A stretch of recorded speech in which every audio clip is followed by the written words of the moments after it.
آج کل کے ہمارے معاشرے میں بہت بڑی ایک بیماری چل رہی ہے، جو کہ میں بتانا چاہتا ہوں کہ آج کل اگر کسی کے گھر میں اس کا رشتہ دار یا کوئی مہمان آ جائے تو لوگ اس کو گراں سمجھتے ہیں، بہت ہی گراں سمجھتے ہیں اور منہ لٹکا لیتے ہیں اور دل کے اندر یہ سوچتے ہیں کہ یہ کہاں سے آ گئے۔ اے لوگو سنو، جو یہ مہمان تمہارے گھر میں آیا ہے یہ تمہارے لیے نہیں آیا، یہ تمہارے گھر کا کھانا کھانے کے لیے نہیں آیا، بلکہ تمہارے گھر میں اس کا انتظام اللہ رب العزت نے خود کیا ہے۔ وہ تمہارے حق کا نہیں کھا رہا ہے، اس کا حق تم کھلا رہے ہو اور اس میں بھی تم منہ لٹکا رہے ہو۔ دوستو، میں آپ کو پیغام بتانا چاہتا ہوں، ایک بخاری شریف کی حدیث پاک ہے، غور سے سنیں۔ ایک بخاری شریف کی حدیث پاک ہے کہ حضور صلی اللہ علیہ وسلم کی بارگاہ میں ایک شخص حاضر ہوا اور کہنے لگا، یا رسول اللہ صلی اللہ علیہ وسلم، میں 3 دن سے بھوکا ہوں، میں 3 دن سے یا کئی دنوں سے میں بھوکا ہوں، میں حاجت مند ہوں، مجھے کھانا کھلایا جائے۔ تو حضور نے کہا کہ اے شخص یہاں آ جا، قریب آ جا۔ اس شخص کو اپنے قریب بلایا اور ایک شخص کو کھڑا کیا، اے شخص چلے جا میرے گھر۔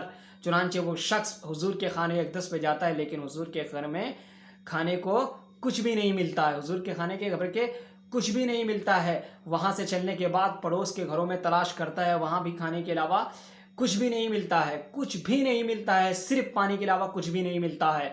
چنانچہ لوگوں کے گھروں میں جب تفتیش کی جاتی ہے تو کسی کے گھر میں کچھ بھی نہیں موجود ہوتا ہے، تو میرے نبی کریم صلی اللہ تعالیٰ علیہ وآلہ وسلم نے ارشاد فرمایا کہ اپنے حاضرین وہیں پر موجود تھے، حاضرین سے فرمایا، کیا کوئی ہے آج اس ٹائم جو اس شخص کو اپنے گھر لے جائے اور آج اس کو اپنا مہمان بنا لے؟ تو انہی حاضرین میں سے ہنستے ابو طلحہ انصاری رضی اللہ تعالیٰ عنہ نے کہا، جی یا رسول اللہ صلی اللہ علیہ وسلم، میں ہوں اور اس شخص کو آج میں اپنے گھر لے جاؤں گا، اس کو مہمان بناؤں گا۔ چنانچہ اس شخص کو اپنے ساتھ میں لیا اور اپنے خانے اقدس پہ تشریف لے گئے۔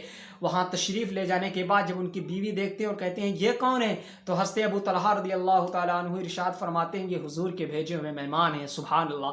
کیا کہا؟ یہ حضور کے بھیجے ہوئے مہمان ہیں اور ان کے گھر میں کھانے کے لیے کچھ بھی موجود نہیں ہے۔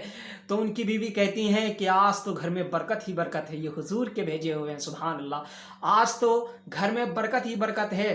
ان کی زوجہ محترمہ کہتی ہیں، میرے سرتاج، میرے گھر میں کھانے کے لیے کچھ بھی نہیں ہے، ہاں روٹی کے کچھ چند ٹکڑے موجود ہیں جو بچوں کے کھانے کے لیے ہیں۔ تو ہنستے ابو طلحہ نے کہا کہ ایسا کرو بیگم، ان روٹی کے ٹکڑوں کو مہمان کو کھلا دو اور بچوں کو بہلا فسلا کر کے انہیں سلا دو۔ چنانچہ بچوں کو بہلا فسلا کر کے سلا دیا گیا اور روٹی کے ٹکڑوں کو مہمان کو کھلا دیا گیا۔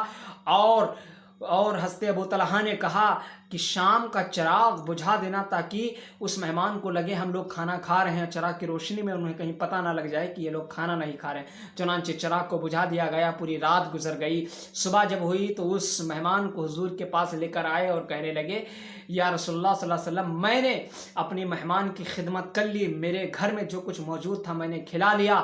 تو حضور صلی اللہ علیہ وسلم نے کہا کہ اے ابو طلحہ، تمہارے اس کام کو دیکھ کر اللہ رب العزت بہت خوش ہوئے ہیں۔ سبحان